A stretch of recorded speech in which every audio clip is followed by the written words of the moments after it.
একটা সময় ছিল ঢাকা মেট্রোপলিটন পুলিশে পদায়নকে গর্বের মনে করতেন পুলিশ সদস্যরা।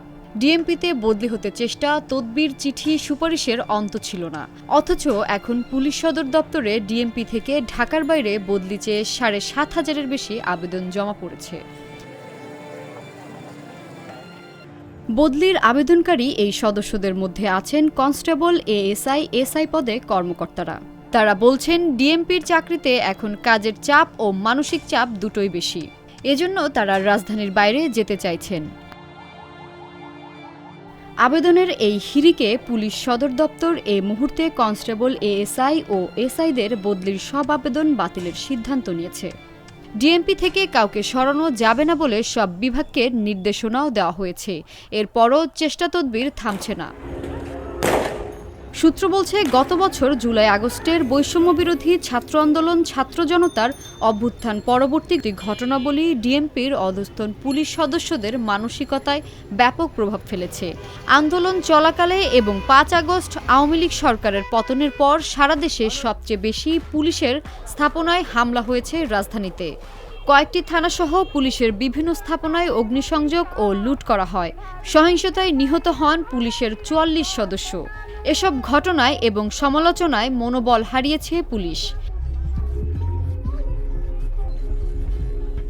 ৫ আগস্টের পর পুলিশের তৎকালীন মহাপরিদর্শক সহ ৫৪ ঊর্ধ্বতন কর্মকর্তাকে গ্রেফতার করা হয়েছে। হত্যা মামলায় আসামি হয়েছেন সহস্রাধিক পুলিশ সদস্য। ডিএমপিতেও রদবদল হয়েছে।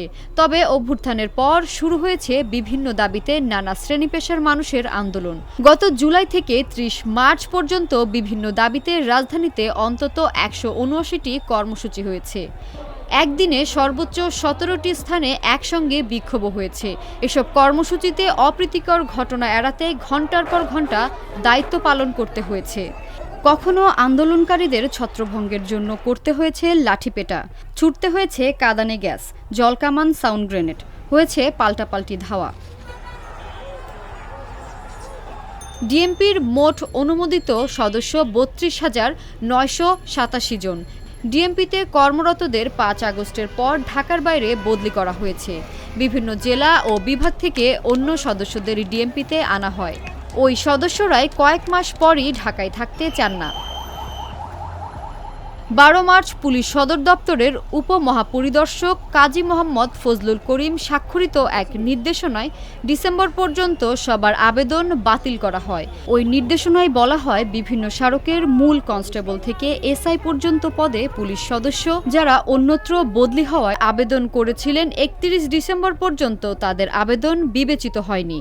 শুধু পিআরএলে যাওয়া পুলিশ সদস্যদের আবেদন বিবেচনায় নেওয়া হয়। ১৯ মার্চ ডিআইজি কাজী মোহাম্মদ ফজলুল করিম স্বাক্ষরিত আর এক নির্দেশনায় কনস্টেবল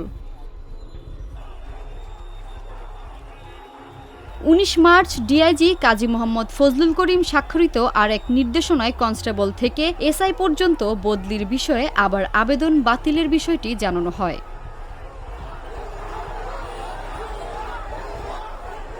পুলিশ সদর দপ্তরের সূত্র জানায়, এত সংখ্যক আবেদন জমা পড়ায় সব আবেদন মূল্যায়ন করলে বিভিন্ন ইউনিটে ফোর্স ও জনবলের ঘাটতি হতো। তাই সমন্বয় করে সব সময় বদলির আবেদন গ্রহণ করা হয়। সূত্র জানায়, একই জায়গায় ৫ বছরের বেশি চাকরি করেছেন এমন এসআইদের তথ্য চেয়ে ২৪ ডিসেম্বর ডিআইজি কাজী মোহাম্মদ ফজলুল করিম স্বাক্ষরিত একটি নির্দেশনা সারা দেশের পুলিশের সব ইউনিটে পাঠানো হয়। ৩১ ডিসেম্বর পর্যন্ত তাদের হালনাগাদ তথ্য নেওয়া হয়। তথ্য সংগ্রহের পর গত ২ মাস ধরে তাদের রদবদল করা হচ্ছে।